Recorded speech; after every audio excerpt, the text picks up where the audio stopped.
Hello everyone, नमस्ते India and wonderful welcome to civil aspirant.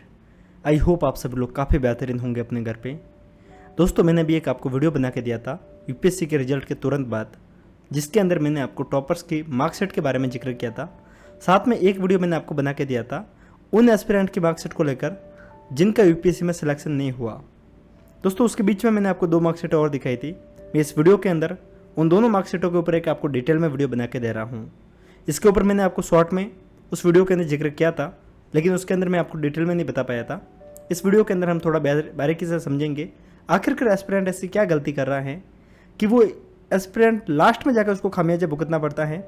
Usually हम देखते हैं कि जब स्ट्रेटेजी की वीडियो देखते हैं उस समय इन छोटे छोटे मिस्टेक के बारे में कोई भी व्यक्ति जिक्र नहीं करता, क्योंकि हम जो वीडियो देखते हैं हम उन टॉपर के वीडियो देखते हैं जो फर्स्ट रैंक पे है, सेकंड रैंक पे है या फिर टॉप 10 के अंदर है।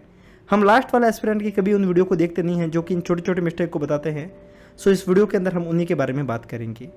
दोस्तों, जैसा कि आप सभी को पता होगा, यूपीएससी सिविल सर्विस एग्जामिनेशन के अंदर प्रीलिम्स के बाद में हमारे पास में 9 एग्जाम होते हैं, जिसके अंदर हमारे पास में 3 जीएस के पेपर होते हैं, एक एथिक्स का और एक पेपर होता है वो होता है हमारे एसए का।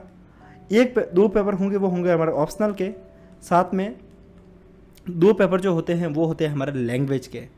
दोस्तों, जब बात आती है तैयारी की, तो कोई भी टीचर या फिर कोई भी मेंटर आपको इन शुरुआती 7 पेपर के बारे में जानकारी देता है, लेकिन जो बाकी के बचते हैं लैंग्वेज के पेपर, इसके बारे में कोई भी व्यक्ति जिक्र नहीं करता है, और जिसकी गलती का खामियाजा उसको मेंस के रिजल्ट के बाद में देखने को मिलता है।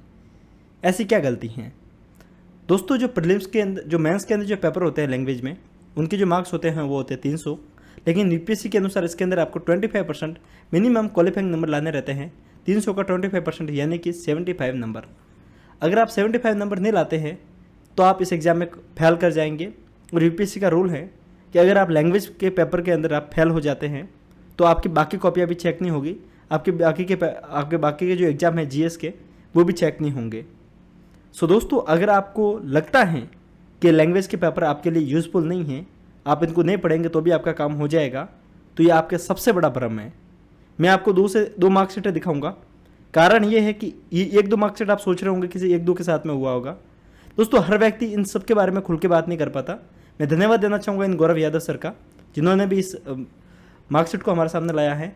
हमारे लिए ये नाम बिल्कुल इंपॉर्टेंट नहीं है, क्योंकि ये जो सिखा रहे हैं शायद ये इंपॉर्टेंट है। उन्होंने जो ये मार्कशीट शेयर की, बहुत कम लोग होते हैं जो अपनी इन गलतियों को शेयर कर पाते हैं पब्लिक डोमेन में। हमें जो चीज़ सीखनी है वो ये है, आप देख पा रहे होंगे हिंदी के अंदर इनके जो मार्क्स हैं वो करीब 123 हैं, इंग्लिश में इनके जो मार्क्स हैं वो 53 हैं।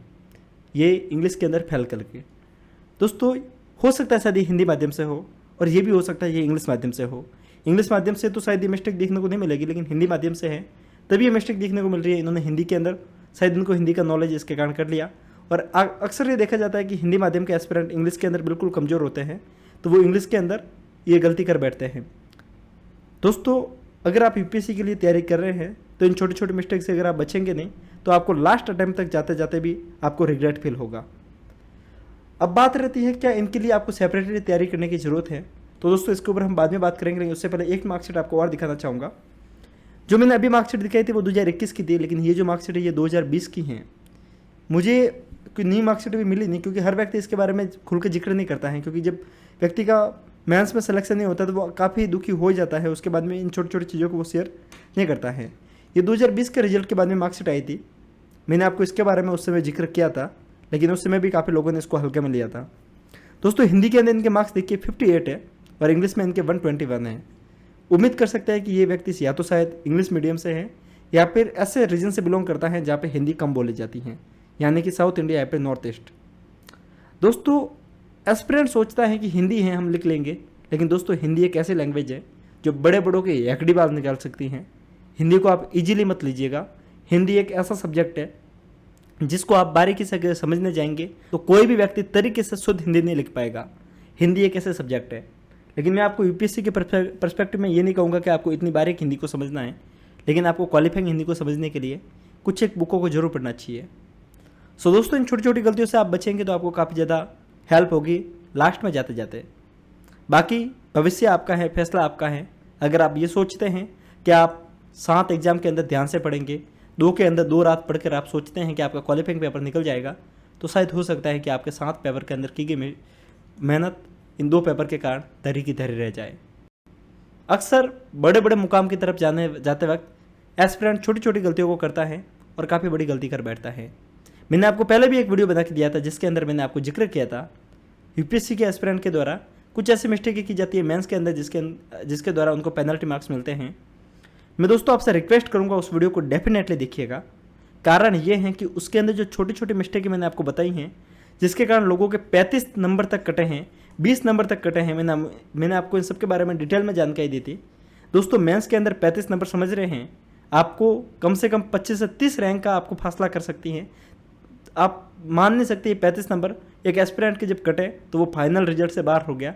अगर ये 35 नंबर उसके जुड़ते तो वो शायद फाइनल रिजल्ट के अंदर सेलेक्ट होता और शायद यूपीएससी का एक सिलेक्टेड कैंडिडेट के रूप में जाना जाता। दोस्तों इन छोटी छोटी गलतियों से आपको बचना है। लैंग्वेज के पेपर को और सीसेट को, हिंदी माध्यम के एस्पिरेंट जो सबसे ज़्यादा मरते हैं वो सीसेट के अंदर ही हैं। सीसेट के अंदर हिंदी माध्यम के एस्पिरेंट काफ़ी ज़्यादा फंस जाते हैं क्योंकि वो उसको हल्के में लेते हैं, क्योंकि ये भी एक क्वालिफाइंग नेचर का पेपर है। छोटी छोटी चीज़ें हैं, ध्यान रखिए। वीडियो की ड्यूरेशन मुझे बढ़ाने का कोई शौक नहीं है, मेरा उद्देश्य महज इतना था कि आप इन चीज़ों को समझें और अगली बार ऐसी गलती ना करें, ऐसी मेरा आपसे अनुरोध है। डिस्क्रिप्शन में जाइएगा, आपको हमारे टेलीग्राम ग्रुप की लिंक मिलेगी जहाँ पे आपको ऐसे ही इन्फॉर्मेटिव वीडियोस के बारे में और जानकारी मिलती रहेगी। ये जो मार्कशीटें हैं मैं आपको वहाँ पे एक बार अपलोड कर दूँगा आपको, ताकि बार बार इन चीज़ों को अगर आप देखेंगे तो समझेंगे तो आप उसको इम्प्लीमेंट करेंगे। मिलते हैं ऐसे ही इन्फॉर्मेटिव वीडियोज़ के साथ में किसी और दिन, किसी और जानकारी के साथ में। तब तक के लिए हंसते रहिए, मुस्कुराते रहिए, साथ साथ में पढ़ते भी रहिए। फिर मिलेंगे इसी प्लेटफॉर्म पे किसी और दिन। तब तक के लिए जय हिंद।